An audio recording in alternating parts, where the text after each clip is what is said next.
I'm about to tell you just a little bit about our speaker in 5 seconds.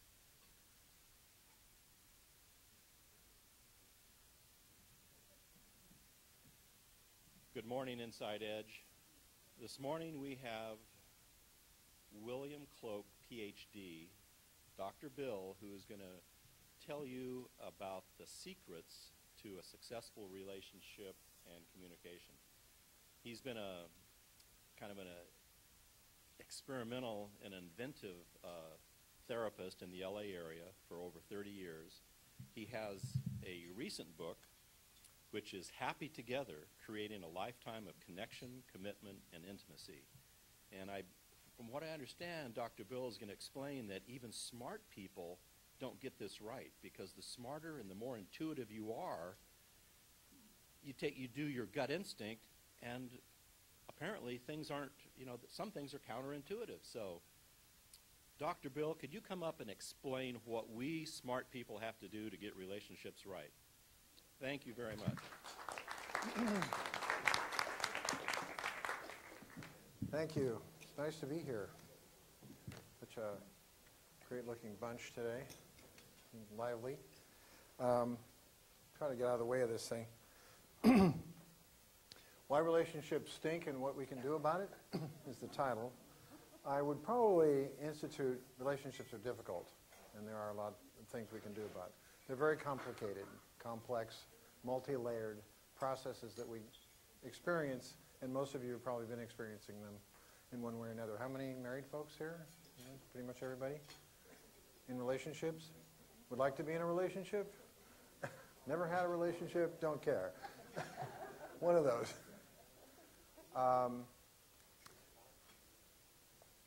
To start this off, I pulled this little quote out of a Psychology Today article, which I really loved, because it kind of said something that was important about how we experience relationships. Is at some point in every relationship, we lie in bed, roll over, look at the person sleeping next to us, we suddenly realize that we've made a terrible mistake. That's the first day of our real relationship. Okay? So relationships are not necessarily what we think they are, or what we've been told they are, or what people try to tell us they are. They're really something else. They're another animal altogether. And it's kind of that process that I'm going to try to address today. And hopefully we're going to have enough time for questions. So, in my practice, I generally get probably people that come in maybe 6 years, 7 years down the line from when they first started having serious problems. So usually they come in on life support. And, they wheel them in, and it's triage, and all you're trying to do is stop the bleeding. But you do see, in many ways, the things that have gone really wrong in relationships, where they've really gone off the grid. And a lot of these things we'll be talking about as I go along. Anyway, it's not a sign of a bad choice, but a signal to grow as a person. So a lot of what relationships are involved in is what each person is about. And that's going to be kind of a theme of what I'm going to talk about how individual spirit, our individual process, has a lot to do with our relationship process.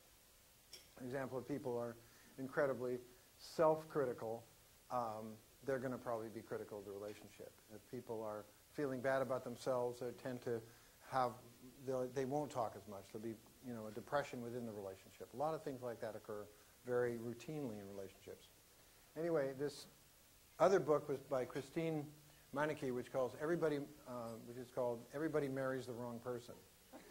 So the main thesis there is that there's no right choice. Okay, that everybody is the wrong person because everybody's so different. So we all marry the wrong people. So it's kind of relieving to know that. And then it's like really what we do. So it's this concept of we take this process between two very complex, very different individuals, and you try to weave together something that works. And you find there are things you can let go and things you have to talk about. But that there's no perfect fit, there's no romantic perfection. It's all about individuals and how they experience life. So, the expectation of romance. Big expectations lead to big disappointments. Idealization leads to devaluation. 9 months to 4 years later, it's gone anyway. So people talk about that, needing that romantic spark, and then they realize that pretty soon down the line, all that stuff has kind of faded away, and you're two individuals trying to work out something. It's not a sign of a bad choice, but a signal to grow as a person and as a couple. So growth and development is an important process with couples, as many of you probably have experienced. Partners tend to overestimate similarities and idealized one another in the beginning of a relationship. And later on we realize that none of those things are particularly true. We fall in love with people who we believe will save us from something. So we go into a relationship and think, well, this person is going to make me happy. This person is going to save me from myself. This person is going to make me feel better about who I am. And of course we realize soon into the situation that that's not going to work. We blame our partner for our own unhappiness. We are the only ones who can save us. In other words, we have to save ourselves. Now that's a pretty big comment to make, and I'm not going to just throw that away. Saving ourselves, being happy within ourselves, being complete people, having a developed life, these are important processes in relationships, believe it or not. So many aspects of relationships are completely individual. So what we bring to a relationship, what we're able to give to a relationship, has a lot to do with who we are as people, as human beings. In mature love, we do not look to our partner to provide happiness. We don't blame them for our unhappiness. And so we're understanding that our happiness is our business and our unhappiness is our business. And we can't always foist that responsibility onto the relationship. Although relationships can make us happy, but we can't expect them to. There's a difference. We must take responsibility for our own unhappiness and our negative reactions, our insecurities, our moods. So personal responsibility, self-knowledge, being able to have a sense of who we are are really important factors in a relationship.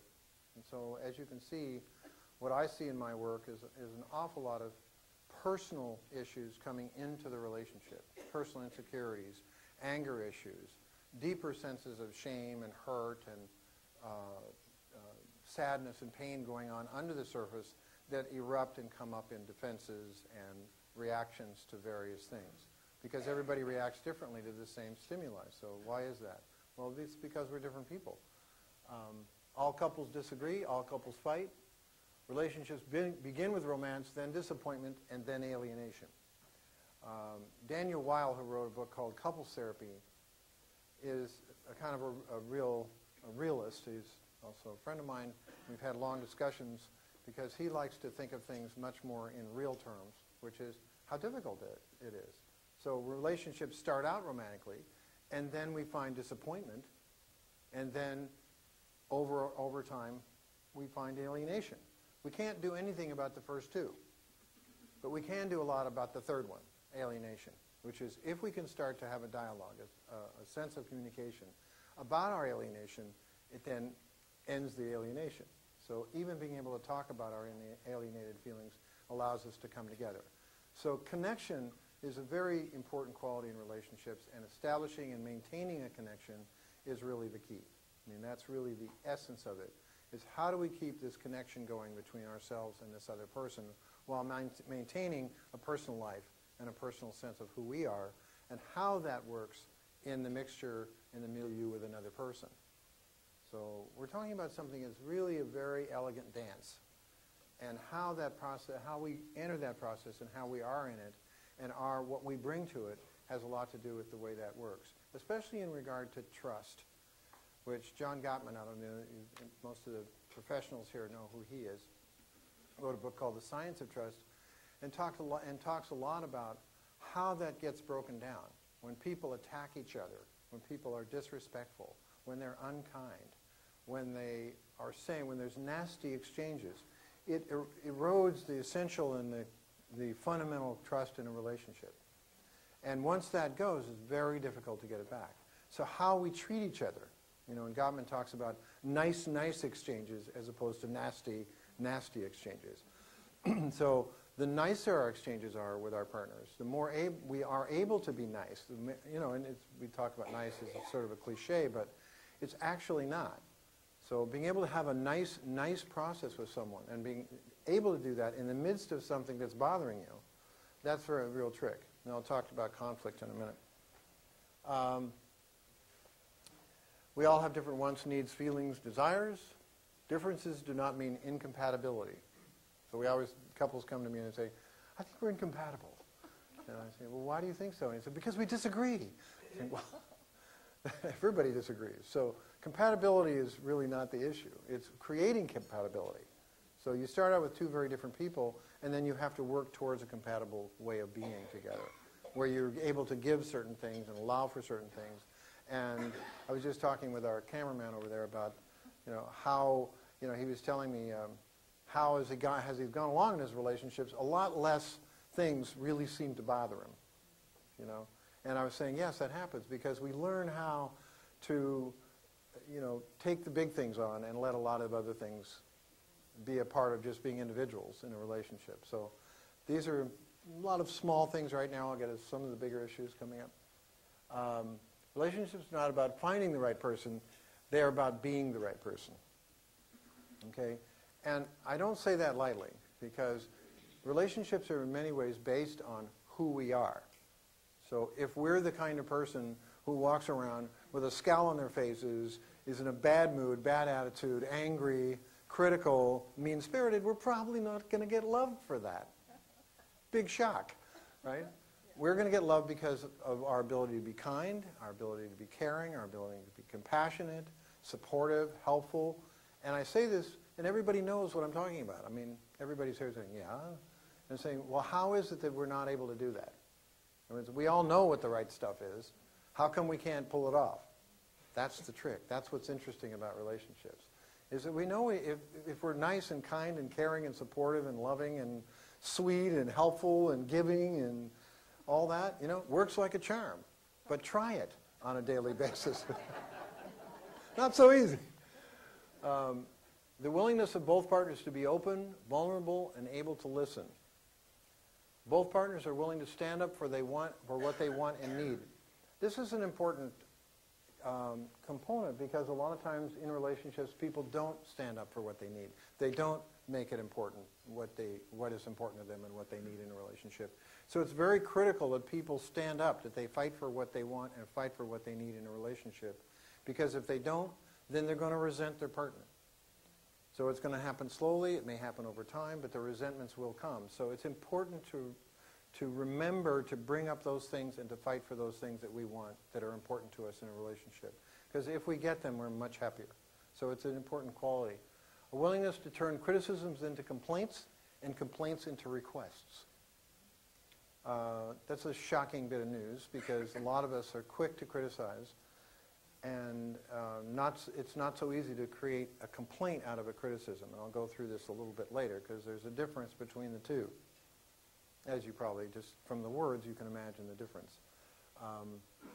The ability to look at ourselves as a source of the current problem, which is, of course, the major issue in relationships, which is, can each person look at what their part may be? If you can't do that, you probably can't have a relationship. In other words, if one person has to be right, then you're in real trouble. You can't move. So the only way movement occurs in relationships is when both people are able to say, well, gee, maybe this is what I'm bringing to this situation. And if they can't do that, it's probably going to either create a tremendous distance between the people or end the relationship altogether. It's just one of the most critical factors, as you may imagine. We fall in love with people who we believe will save us from ourselves. We are the only one who can save us from ourselves. We're all imperfect beings. We're all responsible for getting the relationship we want. We have to dig deep into ourselves for our well-being while maintaining our connections. Passion wanes and it takes an audacious approach to bring in the brightest possibilities, which means we can't fall away from the things that are important in relationships. We can't pull back. It's important to try to go after those things that are important in an audacious way. I mean, in other words, the more audacious we're willing to be, the more things that can happen in relationships. So it's an important word that I try to get across to people. Don't just lay back. Take action. Be a part of it, of an active process in your relationship. If there's some things you need that you want that are important to you, that you'd like to feel that you could achieve in your relationship, go after them. It's okay. And you'll find some interesting things in the process, like what their opinion is, or how they feel, or who they are, which is always helpful. Reality rears its head. Disenchantment sets in after the initial passion fades. All you see are differences. Cinderella fantasy creates disappointment. There is no Mr. or Mrs. Right. We create the right relationship. If we blame our partner for our own unhappiness, we will fail. No one gets all their needs met in a relationship. We're taught that we should never settle for anything less than ideal. It's all less than ideal. We are a package deal, warts and all. We tend to think that maybe we might be 50% responsible for the difficulties in our relationship. Even if we are 2% responsible, we still need to look at our 2%. Which I think is a good friend of mine told me that one. I like that a lot, so I thought, oh, I'll throw it in here. Relationships are not about finding the right person. It's about growing into being a better person. Marriage is not always a source of satisfaction. They bring in pain and sorrow. We have to be a good person to create a happy relationship. So being a good person is quite a challenge for all of us because we live in a difficult world. And all of the things that stress brings and difficulty brings to our lives can bring out some more important difficulties internally.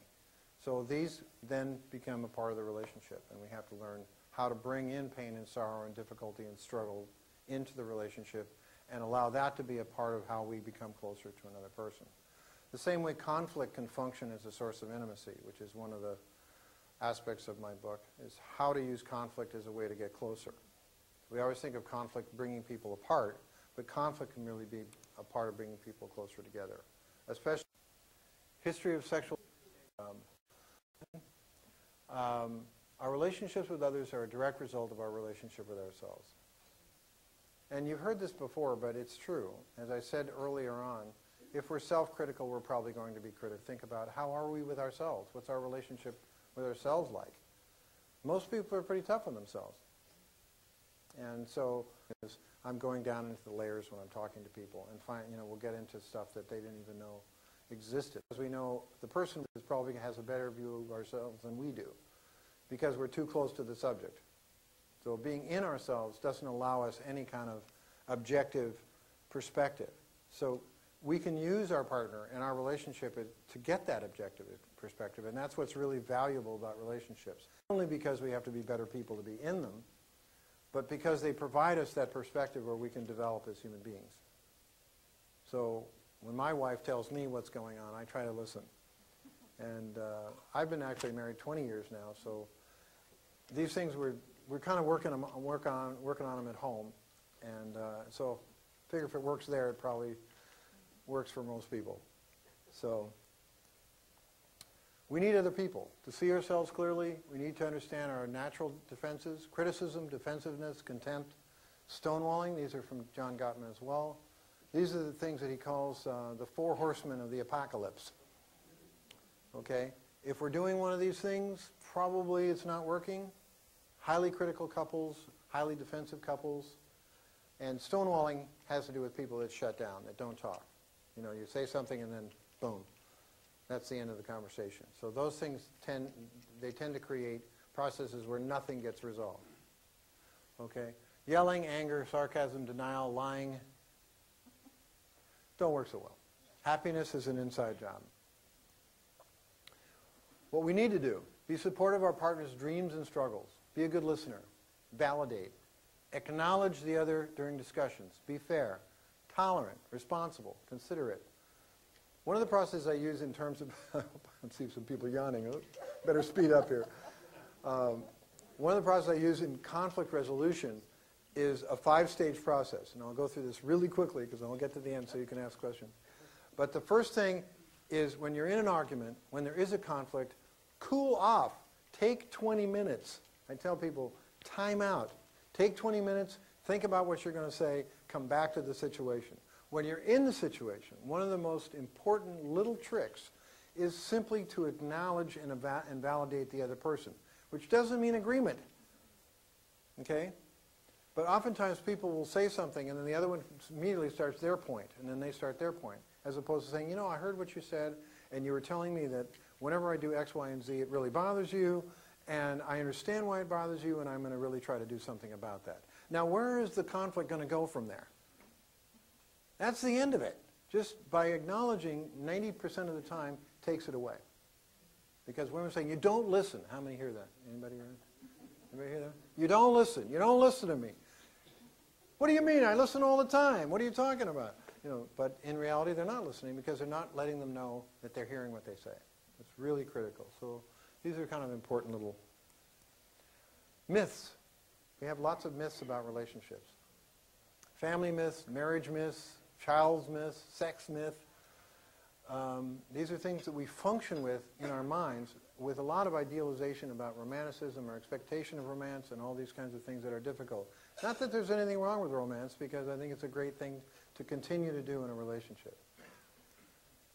Okay, then there's personal myths, which my myth about myself is that I'm inadequate, unlovable, and worthless. My myth about love relationships, they should love me unconditionally. My myth is that we love each other until, and we never fight. Myth about my mate is that they are selfish. These are different kind of mythologies that we have to work on and develop processes where we can resolve them. He's laughing. He knows.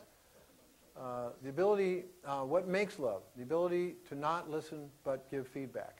Not only listen but give. Not try to solve a problem, but to understand and work together to find solutions. Forgiveness, tolerance, tenderness, loving kindness, they all work really well. Use those, you'll be in good shape. What kills love? Lack of love, loss of respect, not showing up, breaking promises, being intolerant, not listening, never accepting responsibility for your part of the problem. You hear that comes up over again. Realistic expectations. Relationships require perseverance. Ambivalence is expected. Conflict is inevitable. Differences are desirable. Trust is earned. Humor helps. Knowing we can't change another person. Kindness is crucial. Empathy is essential. Sometimes saying nothing works best. We don't have to talk about everything. Okay.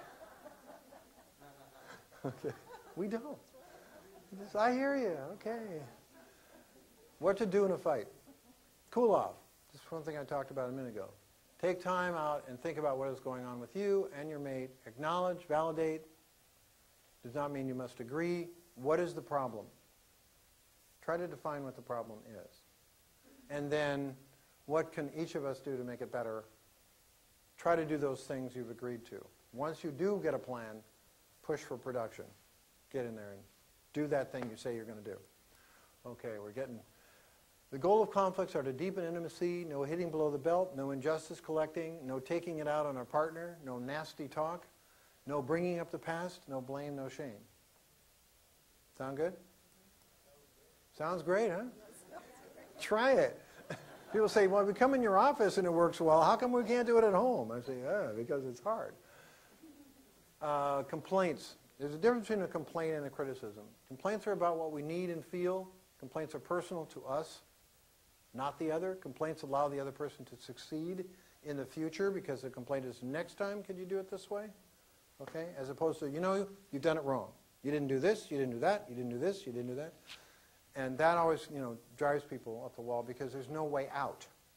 So if we give somebody a future context, then they can succeed. Like, next time, can you do it this way? That would really help. Okay? Now they go, sure. Well, no problem. But you say, you know, you really did that wrong. Then it's like then that's defenses start happening. Anyway, criticism is negative.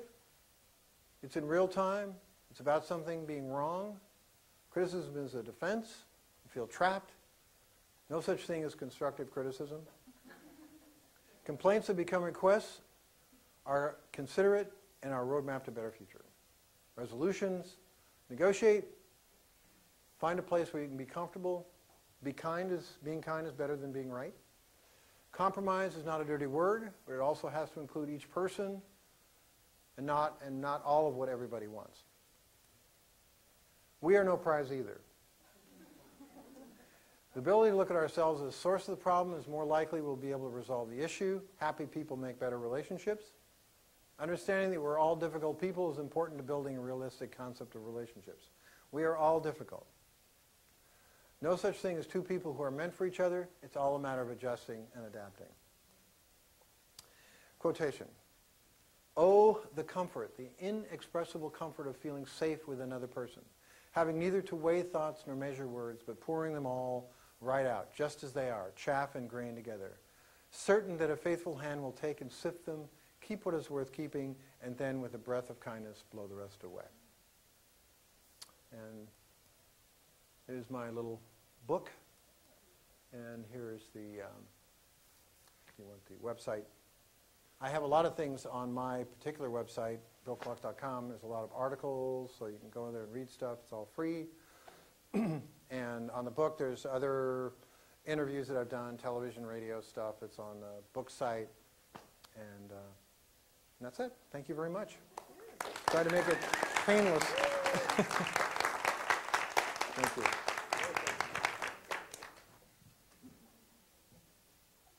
So we're opening up for questions. Question. Is this on? Yes. Yeah. So clearly in a relationship, if there's 85% compatibility, the couple has a better chance of making it than if there's 25%. In your practice and in your view, is there sort of a base level of compatibility that's critical for a love relationship to make it?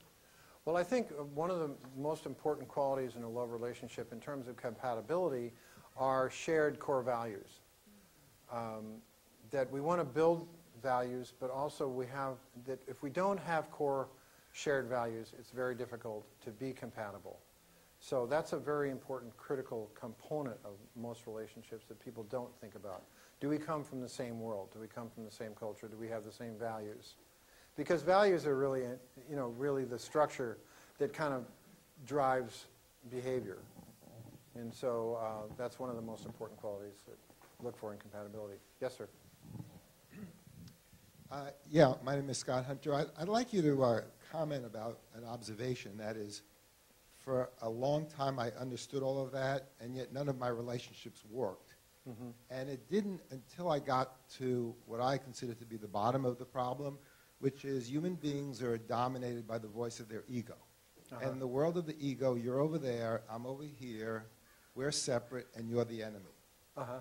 So knowing all of this mm-hmm. was on top of that underlying belief that you're over there, I'm over here, we're separate, you're the enemy. And it mm-hmm. wasn't until I realized that you're not over there and I'm not over here and we're not separate and you're not the enemy that all of this could apply. Right. So would you comment about that? Well, I think if you start out thinking the person is an enemy of yours, you're going to be in big trouble, number one. So I think that trust is an incredibly important component in relationships. And it's the foundation that they're built on. In other words, if we look at a house kind of like a relationship like a house, the foundation is really trust and safety.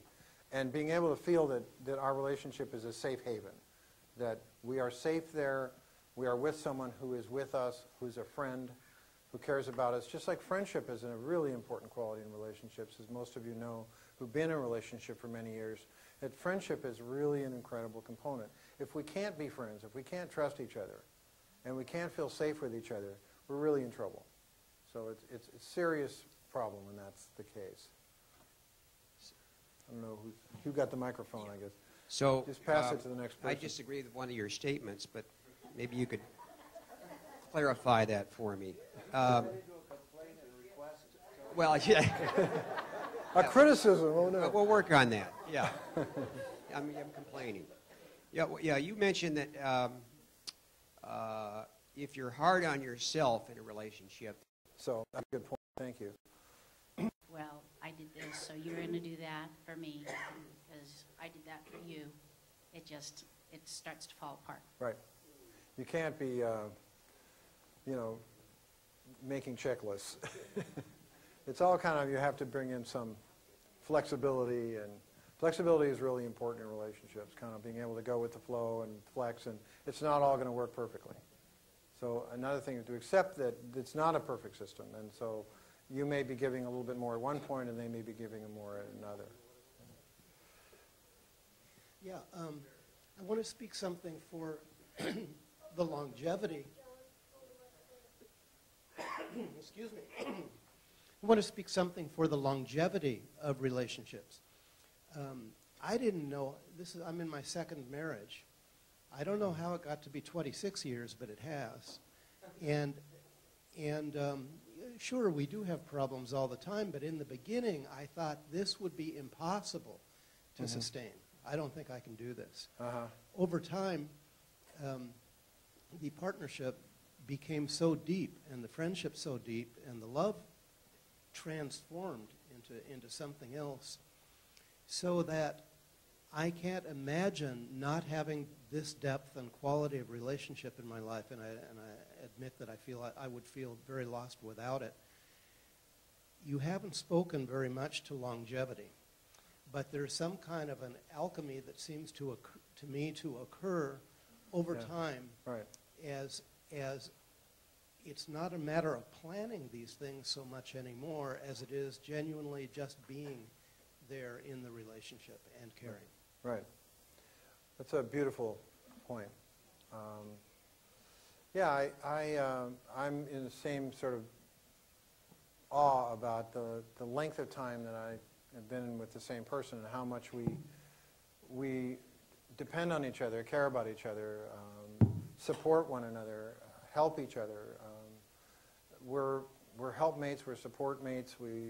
There's a constancy of love and care and concern, and I find it incredibly helpful and supportive and absolutely essential in my life. And so I never really expected that, but it's quite a wonderful thing. It's surprising that after over 20 years of being with someone that you love them more, because we always think of it the other way around, like we're not going to like them as much. But we both work at it, and we both make it really important, like this person over here eloquently pointed out, that the importance of that. Yeah, just a couple of points.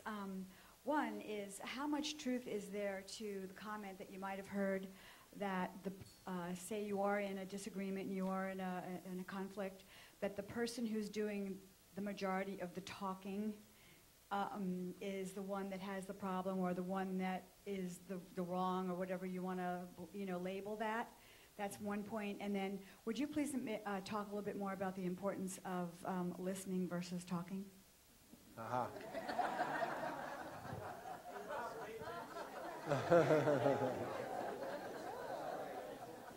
I don't think anybody can relate to that in the room.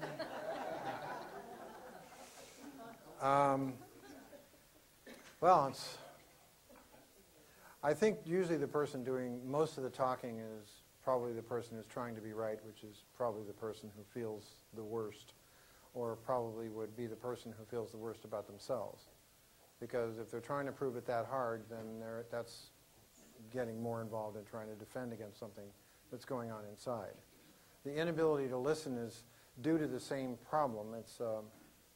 These are more, difficult problems to explain because they involve personal wounds that are not necessarily known. And I have done quite a bit of work in my practice, and also I did my dissertation work on a concept called shame, and how shame works in regard to how we function as human beings. Shame has to do with how we were treated, obviously, early on. And these wounds are powerful, they work on their own, they're standalone systems, and they influence people. And oftentimes when people are talking over someone and not listening, it's because they don't want something to touch on that wound. These are wounds to the self. It's very complicated to really talk about them right now. It's a whole other story. I'd have to come back and talk specifically about that. But pretty much everybody has some of it. It depends on how much. All child abuse, whether it's neglect or physical or emotional or sexual abuse, all of those create shame wounds. These wounds exist within our psyche, within our being, and they're not healed. It's not like a wound on your arm. Okay, you can put a Band-Aid on it, it's going to go away. Internally, it doesn't go away. These wounds remain. So in being able to talk to people about them And I get a lot of people that come in, they don't know why they're coming in, but that's what they're coming in, is to heal those more profound issues that go on. And these are very influential in relationships. And I talk about them more in the book if you're interested in that. So thank you for the question.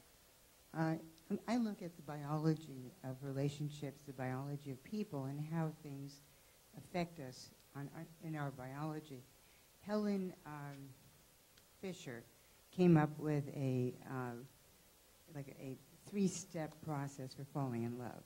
One was attraction. Stage 2 then was the romantic relationship, and each one mediated by different hormones, actually. Mm-hmm. And stage 3 was commitment. Uh-huh. And there probably should be a 4th stage, from what I'm listening to, is longevity, hanging in there, having the ability to hang Perseverance. In there. Yeah. Perseverance. And when,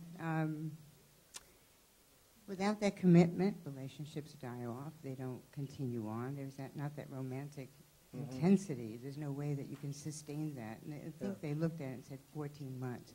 Right. But looking at hormones again and how they have an effect on us, I think that birth control pills have been devastating to relationships and to longevity. They seem to, in a lot of women, zap their testosterone and take away their sex drive. And a lot of men will connect through sex, emotionally. Is that something that you have an understanding of? It's probably more of a comment than anything else, but I think it's probably responsible for the divorce rate in a big way. Well, sex and relationships is a much more complicated process because it's so individual, but commitment is a really important quality. We found that couples that live together are not as successful as couples who are married because the commitment's different.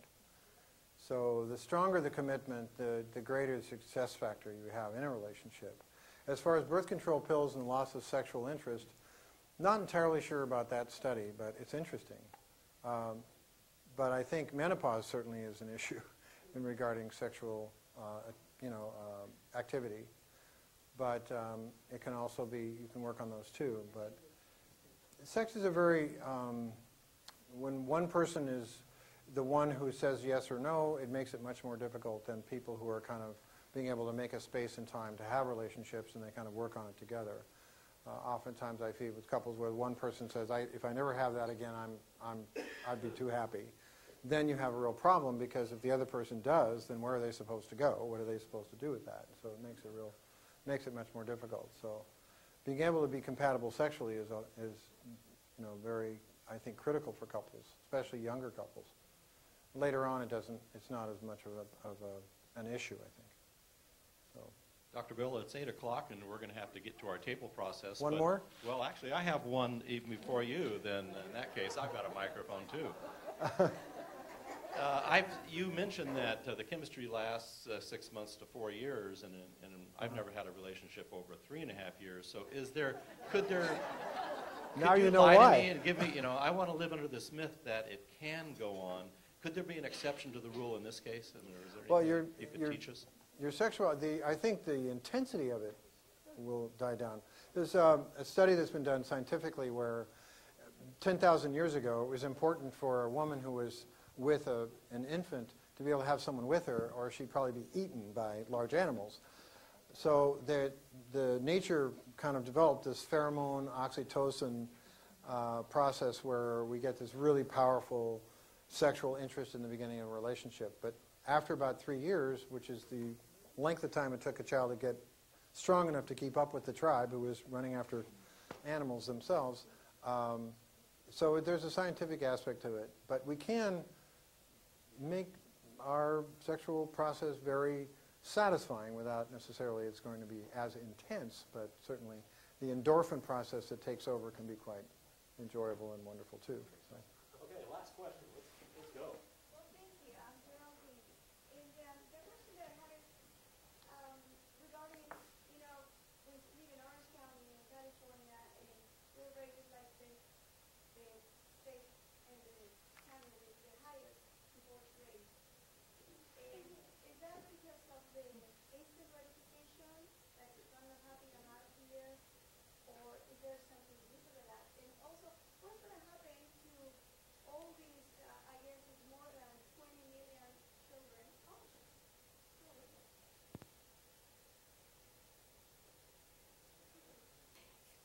going to happen to all these more than 20 million of children that are part of the divorced parents that are shuffling back and forth?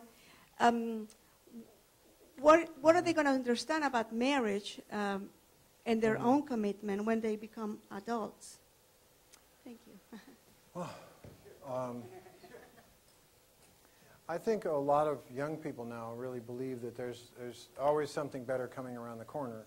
And there are a lot of temptations out there with the kind of open lifestyle that we have nowadays, where that wasn't the case maybe 30, 40 years ago. Things were much more conservative, let's say.